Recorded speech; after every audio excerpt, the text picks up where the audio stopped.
Buenas noches, bienvenidos a este video relacionado con el segundo blog sobre el tema de afectación social, económica y política por crimen organizado en Costa Rica en el contexto del curso Crimen Organizado de la Universidad Estatal a Distancia.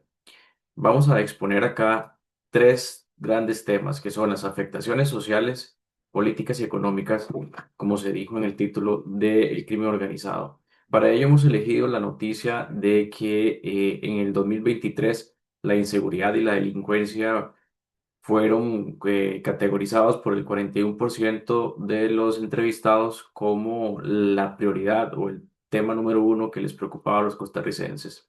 Algo que se vio agravado en apenas 2 años, porque en reciente encuesta de septiembre, que es precisamente la noticia, el 60% de los costarricenses ahora considera que este es el principal problema. Así las cosas, vamos a revisar algunos impactos en lo social, económico y político derivados del crimen organizado. Claramente, empezando por lo social, la violencia homicida se explica en tanto violencia producto de la guerra entre actores no estatales, que en este caso son los grupos de los grupos criminales que se disputan, entre otras cosas, los recursos de poder como el territorio, por la importancia que este tiene para la venta de drogas, que es el mercado criminal más importante en Costa Rica. Consecuencias de este tipo de cosas, bueno, la normalización de la violencia es quizá una de las más importantes en la medida en que esto se vuelve el modus vivendi y a su vez la violencia misma, derivado de que son mercados ilegales, se convierte en el regulador no solo de esos mercados, sino el de la vida en comunidad. Literalmente la ley del más fuerte y las instituciones sociales como la confianza u otras se ven severamente dañadas y es una competencia brutal basada en la violencia y esto es el regulador de las interacciones en los espacios. Entonces, la normalización de la violencia como modo de vida se convierte en una de las consecuencias estructurales más graves. De igual forma, el deterioro de las instituciones sociales. Con esto me refiero, por ejemplo, a instituciones como la educación, que típicamente han venido siendo lento y con sus bemoles el principal vehículo de ascendencia social en nuestro país, que a raíz de esto que estamos hablando, encuentra una competencia en lo criminal, en la medida en que ofrece, digámoslo de alguna forma, la carrera criminal. Esto es útil para algunas personas para encontrar recursos rápidos y de cierta forma abundantes, si se quiere. Em, de modo que es un problema porque le compite al vehículo tradicional, que además es muy democrático y efectivo y pacífico como era la educación. Tanto así que recientemente en el Estado de la Nación del 2025 se informó que ciertamente la pobreza había bajado, pero era difícil demostrar cómo, porque uno de las categorías más importantes era la categoría de origen incierto. Entonces hay mucha gente que está saliendo de la pobreza, pero que no se sabe de dónde vienen esos recursos. Claramente es de las dinámicas criminales en torno a los mercados criminales. De modo que entonces se deterioran las instituciones sociales también como una consecuencia de esto. Y por otra parte, valga agregar que el crimen organizado de cierta forma puede empeorar las de por sí no convenientes políticas neoliberales que implican un Estado pequeño y débil y que a la vez favorece la gobernanza criminal por un lado el Estado pequeño y débil del neoliberalismo, producto de ello, y por otro como consecuencia más bien gobernanza criminal, grupos criminales fuertes y grandes. Esto, digamos que por un lado el neoliberalismo genera exclusión como uno de sus subproductos, en la medida en que no ofrece oportunidades, ofrece menos, o hay limitaciones que dejan a la gente de cierta forma marginada, excluida, y que son facilísimos de captar para el crimen organizado, por lo que decía en el punto anterior de lo de la carrera criminal como una alternativa de ascendencia y de obtención de recursos. Entonces, por necesidad o por preferencia, hay mucha gente que termina incurriendo en lo criminal. Y eso, por supuesto, genera ciclos de violencia gravísimos como el que estamos teniendo, además de ciclos de pobreza, porque es verdad que no se vuelven millonarios estos muchachos y muchachas que se involucran en los mercados criminales, sino que por el contrario mueren muy jóvenes, como es posible probar con datos y además de ello no terminan saliendo realmente de la pobreza, viven en condiciones para nada de bienestar.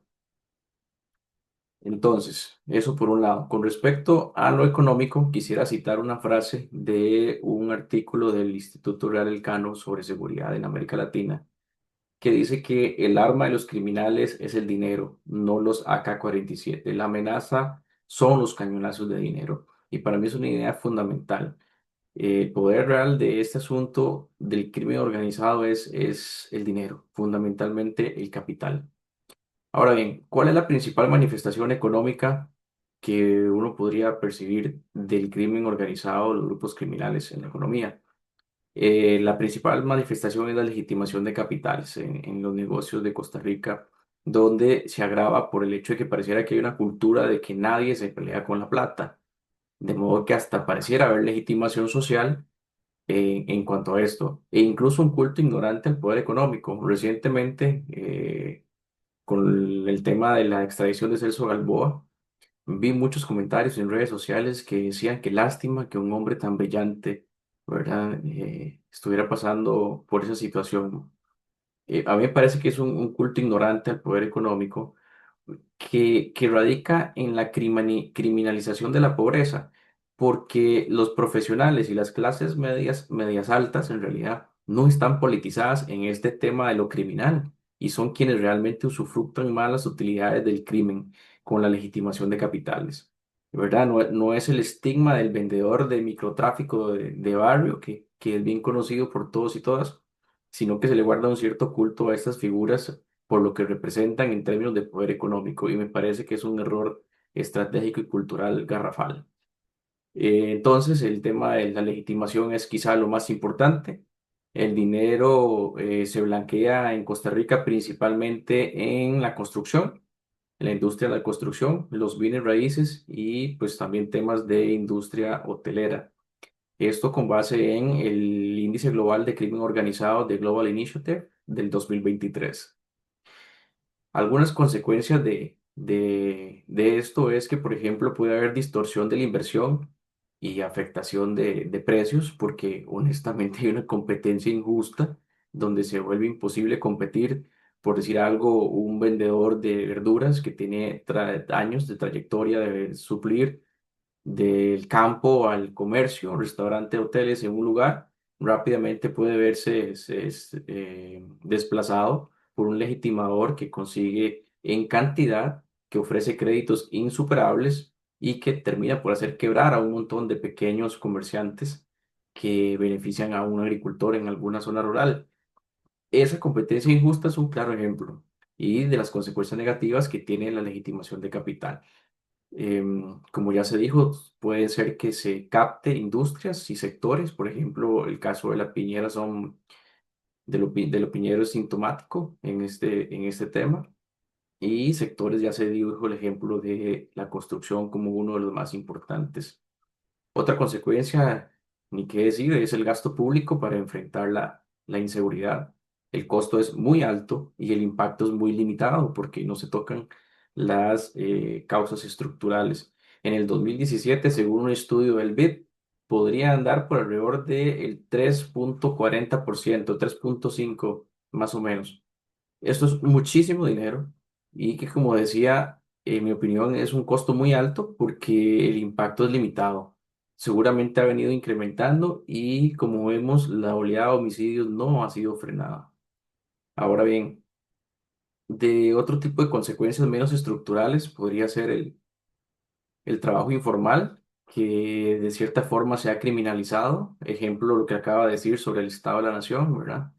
El trabajo criminal, el trabajo informal como algo criminalizado deriva de la gran cantidad de gente desempleada o con limitadas condiciones para acceder al mercado laboral, especialmente en puestos bien remunerados. y que ante esa alternativa optan por trabajar para el crimen organizado, incluso como operador de tiempo completo. Otra consecuencia no estructural es la inflación criminal, por ejemplo, con los impuestos territoriales que se le cobran a los negocios, en donde los grupos se organizan para ejecutar ese tipo de impuestos, que ya está documentado, por ejemplo, en el caso de Tamarindo, en Guanacaste, que es un importante mercado criminal, en el que por eso es que se dan este tipo de cosas, por el empoderamiento que estos grupos llegan a desarrollar al punto de hacer gobernanza en el territorio.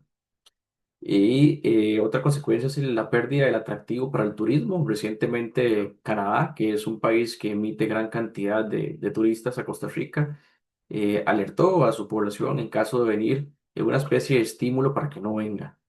Y ni qué decir también de otra consecuencia, que es los costos en gastos de seguridad privada en los que incurre el sector privado por temas de inseguridad. En Costa Rica hay alrededor de 26.000 agentes de seguridad privada. Esto es más del doble de los que tiene fuerza pública.